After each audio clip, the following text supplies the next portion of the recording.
పల్నాడు ప్రాంతంలో తీవ్ర ఉద్రిక్తత అని చెప్పేసి ఇప్పుడే ఒక న్యూస్ అనేది వచ్చింది.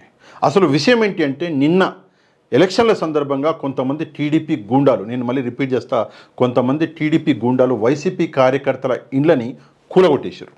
పాపం రాత్రంతా ఆ ఇండ్లలో ఉండే మహిళలు పిల్లలు గుళ్ళో ఉన్నారు. కాకపోతే నిన్నటి నుంచి ఇప్పటి వరకు నిజంగా ఆ ఏరియాలో, పల్నాడు ఏరియాలో మొత్తం గొడవలు అన్నవి కొంచెం హాట్గా ఉన్నాయి. ఆ గొడవలను సద్దుమణిగేలా చేయాలి అని చెప్పేసి అక్కడ లోకల్ ఎమ్మెల్యే కాసు మహేష్ రెడ్డి గారు, అక్కడ ఎంపీ క్యాండిడేట్ అనిల్ కుమార్ యాదవ్ గారు ఇద్దరు వెళ్ళి అక్కడ వాళ్ళతోటి మాట్లాడాలి అని చెప్పేసి వెళ్తే పాపం వీళ్ళిద్దరి కార్లను కూడా పలగొట్టేసి మొత్తం ధ్వంసం చేశారు అక్కడ టీడీపీ గుండాలు. నేను ఒకటే విషయం చెప్పాలి, ఏంటి అంటే సరే నిన్న ఎలక్షన్లు అయిపోయినాయి, ఎలక్షన్ల దాకా కొట్టుకున్నారు, తిట్టుకున్నారు, అమ్మనా బూతులు తిట్టుకున్నారు. ఎలక్షన్లు ఇప్పుడు అయిపోయినాయి, ఇప్పుడు ఇంకా ఈ విషయాలు అవసరమా? ఒకవైపు జగన్మోహన్ రెడ్డి గారు నేనే గెలుస్తున్నా అని చెప్పేసి తొడగొట్టి చెప్పేసిండు, రెండో వైపు చంద్రబాబు నాయుడు గారు కూడా ధీమాగా ఉన్నాడు, మేమే గెలుస్తాం కూటమి అని చెప్పేసి. సరే ఎలక్షన్లు అయిపోయినాయి, ఇప్పుడు రిజల్ట్ కోసం వెయిట్ చేయాలి. కాకపోతే ఇప్పుడు మీ పార్టీల గొడవలు, మీ ఏదైతే ఇష్యూస్ ఉన్నాయో ఆ ఇష్యూస్ మధ్యలో ప్రజలు నలిగిపోవడం అవసరమా? దీన్ని ఆపలేరా మీరు నాయకులు? నేను చంద్రబాబు నాయుడు గారు కూడా జగన్మోహన్ రెడ్డి గారికి కూడా ఒకటే రిక్వెస్ట్ చేస్తున్నాను, ఏంటంటే మీ పార్టీ కార్యకర్తలకి ఒక్కసారి ఒక స్టేట్మెంట్ ఇవ్వండి. లేదు ఎలక్షన్లు అయిపోయినాయి, లేదు ఇట్లా గొడవ పడడం తప్పు అని చెప్పేసి ఒక మాట చెప్పండి. మాట చెప్తే ప్రాణాలు, చిన్నపిల్లలు ఉంటారు, మహిళలు ఉంటారు, కొట్టుకొని వాళ్ళ ప్రాణాలు ఒకరినొకరు తీసుకోరు. మీరు ఒక మాట చెప్తే. పవన్ కళ్యాణ్ గారికి కూడా ఒకటే రిక్వెస్ట్ చేస్తున్నాను, దయచేసి మీ శ్రేణులకి ఒకసారి చెప్పండి, ఇట్లాంటి గొడవలు పడొద్దు మా కోసం అని చెప్పేసి చెప్పండి. లేకపోతే ఏమవుతుందంటే, నేను ప్రజలకు చెప్తున్నాను, నేను ఉదయం కూడా ఇదే మాట చెప్పిన, మీరు క్షణిక ఆవేశంలో పోయి గొడవ చేస్తే దాని రిజల్ట్ ఏంటి అంటే మీ మీద ఒక క్రిమినల్ కేసు అవుతుంది. ఒక్కసారి మీ మీద క్రిమినల్ కేసు అయిందంటే మీ జీవితాల నాశనం, మీ జీవితాలతో పాటు మీ కుటుంబ సభ్యుల జీవితాల నాశనం, మీ పిల్లల జీవితాల నాశనం. రేపు పొద్దున్న ఒక గవర్నమెంట్ ఉద్యోగం రాదు, రేపు పొద్దున్న వాళ్ళ కెరీర్ అనేది మొత్తం స్పాయిల్ అయిపోద్ది. మీరు తప్పు చేస్తే మీ పిల్లల కెరీర్ కూడా స్పాయిల్ అయ్యే ఛాన్స్ ఉంటుంది. అందుకే దయచేసి ఆవేశాలకు పోకండి. ఇంకో విషయం అండి, నేను యూట్యూబర్లు, జర్నలిస్టులు, సోషల్ మీడియాలో యాక్టివ్గా ఉండే కొంతమందికి కూడా నేను చెప్పాలనుకుంటున్నాను ఏంటంటే, అన్న ఇంకా ఆపండి ప్లీజ్, ఇంకా ఆపేద్దాం. కొంచెం ఇన్స్పిరేషన్గా వేరే ఏదైనా టాపిక్లలో వీడియోస్ చేసుకుందాం. వీడియోస్ చేస్తేనే బతారు యూట్యూబర్లు, నేను కూడా ఆ వీడియోస్ చేయాలి. కాకపోతే వేరే టాపిక్స్ ఉన్నాయి, ఆ టాపిక్లలో వీడియోస్ చేద్దాము. రెచ్చగొట్టి ఈ 2-3 రోజులు ఆపేయండి. ఎలక్షన్లు అయినాయి కదా, ఈ 2-3 రోజులు కొంచెం బ్రేక్ ఇస్తే ప్రజలు కూడా చల్లబడతారు. అంతవరకు కొంచెం ఆపుదాం దయచేసి. ఎందుకు ప్రాణ నష్టం, ఒక్క ప్రాణం కూడా పోయిందనుకోండి, ఆ ఇల్లు అన్నది మొత్తం రోడ్డు మీద పడుతుంది. అది మన బాధ్యతే కదా, మనం మనుషులం కదా. యాక్చువల్గా మనం మోర్ రెస్పాన్సిబుల్ మనుషులం. యూట్యూబర్లు కానివ్వండి, సోషల్ మీడియాలో యాక్టివ్గా ఉండేవాళ్ళు, జర్నలిస్టులు, ఇంకా రెస్పాన్సిబిలిటీగా మనం ఉండాలి. కాబట్టి దయచేసి ఆపేయండి. ఇది ఒకటి. రెండో విషయం, పోలీసులకి, సార్ మీరు చాలా ఎక్స్ట్రాడినరీగా వర్క్ చేశారు, అందులో ఎట్లాంటి సందేహం లేదు. ఎలక్షన్లు అన్నీ సజావుగా జరపాలని మీ తరఫున మీరు చేయవలసిందంతా చేశారు.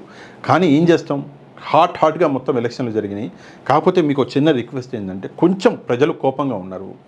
మా ప్రజలు, మా వాళ్ళు, మా అన్నలు, మా అక్కలు, మా చెల్లెళ్ళు, మా తమ్ముళ్ళు అందరూ మా వాళ్ళే. ఏ పార్టీకి చెందిన వాళ్ళైనా మనుషులే కదా. దయచేసి వాళ్ళ మీద కేసులు పెట్టి, అంటే తప్పు చేసి కన్ఫామ్గా చేసి ఉంటే అది వేరే విషయం, పెట్టాలి, వేరే దారి లేదు, అది మీ జాబ్. కానీ దయచేసి ఎంతగా వాళ్ళకి ప్రజలకి హెల్ప్ చేయగలరో అంత చేయండి. పోలీసులుగా మీ బాధ్యత అది, మీరు చేస్తున్నారు, చాలా బాగా వర్క్ చేస్తున్నారు, అందులో ఎట్లాంటి సందేహం లేదు. కాకపోతే కొంతమంది ఉన్నారు, నేను చెప్పాలి, కొంతమంది ఉన్నారు కావాలని ప్రజల్ని రెచ్చగొడుతున్నారు. కావాలని చెప్పేసి ఎలక్షన్లు అయిపోయిన తర్వాత లేదు మనం ఇక్కడ గెలుస్తున్నాం ఈ ప్రాంతంలో, ఇక మనం ఆపేటోడు ఎవరు లేడు అనేసరికి ప్రజలు ఏం చేస్తున్నారు అంటే, పాత కక్షలు ఏవేవి ఉన్నాయో అవి మొత్తం ఇప్పుడు పోయి తెచ్చుకుంటున్నారు. అది నిజం కాదు. ఎవడు గెలుస్తాడు ఏంటి అన్నది ఎవడు చెప్పలేడు రిజల్ట్ వచ్చేంతవరకు. 2019లో 152 సీట్లు వైసీపీకి వస్తాయని చెప్పేసి ఎవరైనా అనుకున్నారా? ఈవెన్ సెంట్రల్ హోమ్ మినిస్టర్ అప్పుడు అమిత్ షా గారు ఉండే, ఆయన కూడా అనుకోలేదు. ఆ రోజు ఈవినింగ్ నాకు గుర్తుంది, ఆయన ప్రెస్ మీట్లో మాట్లాడుకుంటూ ఆయన చెప్పిండు, ఆంధ్రప్రదేశ్లో వైసీపీ 152 సీట్లు గెలుస్తుందని చెప్పేసి అనుకోలేదని చెప్పేసి. అట్లాంటిది ఇప్పుడు ఈ రిజల్ట్ గురించి పరేషాన్ అవ్వకండి. నాకు ఎంతోమంది ఫోన్లు చేస్తున్నారు, ఎంతోమంది మెసేజ్ చేస్తున్నారు, అన్న మీ ప్రిడిక్షన్ ఏంటి? నేనేమన్నా జ్యోతిష్యుడినా ప్రిడిక్షన్ చెప్పనీకి? ఎలక్షన్లు అయిపోయినాయి, ఆగండి కొన్ని రోజులు, రిజల్ట్ వస్తుంది. అందులో ప్రిడిక్షన్లు ఇంకా అవి ఇవి ఎందుకు అంటే, ఏమైపోయింది అంటే ఒక సైకలాజికల్ అందులో బతుకుతున్నాం మనం. రోజు మనకు ఏదో కావాలి, ఎలక్షన్లు గొడవలు, వాడిని తొక్కేయాలి వీడిని తొక్కేయాలి, వాడు గెలుస్తున్నాడు వీడు గెలుస్తున్నాడు, వాడు అది చేస్తున్నాడు వీడి చేస్తున్నాడు, రోజు మనకి ఏదో ఎంటర్టైన్మెంట్ కావాలి. ఆ స్టేట్ ఆఫ్ మైండ్లో మనం బతున్నాం. దాంట్లో నుంచి బయటకు వచ్చేయండి. ఎలక్షన్లు అన్నది జస్ట్ స్మాల్ ఒక పార్ట్ జీవితంలో అయిపోయినాయి ఎలక్షన్లు. ఇప్పుడు మీ బతుకు, మీ భవిష్యత్తు, మీ పిల్లల భవిష్యత్తు, మీ చేసే పని, మీరు పడే కష్టం, దాని మీదకి వచ్చేయండి. మళ్ళీ లైఫ్ అనేది నార్మల్ చేసుకోండి. అయిపోయిన ఎలక్షన్లు కథం, కేల్ కథం, దుకాన్ బంద్. ఇక మళ్ళీ దాని గురించి ఆలోచించి లైఫ్ స్పాయిల్ చేసుకోకండి దయచేసి. నేను అన్ని పార్టీలకు చెప్తా, ఈ పార్టీ ఆ పార్టీ అని కాదండి, ఏ పార్టీ అయినా సరే. లాస్ట్లో నేను టీడీపీ గూండాలు అని చెప్పేసి చెప్పిన ఒక మాట. ఎందుకు మరి నువ్వు అన్ని పార్టీలకు చెప్పేటోడు టీడీపీ గూండాలు అని చెప్పేసి ఎందుకు వాడినావు? వైసీపీ వాళ్ళని అయితే అనలేదు అని చెప్పేసి మీరు నన్ను అడగచ్చు. ఎందుకు వాడినంటే ఓ చిన్న కోపం. చిన్నపిల్లలు, మహిళలు ఉండే ఇండ్లు కూలగొట్టడం ఏంది? మరి వాళ్ళు సరే, నీ చెల్లె నీ అక్క అనుకో, రేపు పొద్దున ఎవడో నీ చెల్లె నీ అక్క ఇల్లు అట్నే కూలగొడితే ఊకుంటావా? కట్టిన కట్టడాన్ని ఇప్పుడు జగన్మోహన్ రెడ్డి గారు ఇప్పుడు 2019లో వచ్చినాక ప్రజావేదికను కూలగొట్టిండు అని చెప్పేసి కొంతమంది నాకు చాలా బాధపడ్డారు. ఇప్పుడు ఇక్కడ పల్నాడులో చేసింది ఏంది? మరి ఒకళ్ళ ఇల్లే కూలగొట్టేసారు, ఒకళ్ళ జీవితమే నాశనం చేశారు. అట్లాంటివి చేయకండి. అందుకే కోపం వచ్చి నేను గూండాలు అన్నా.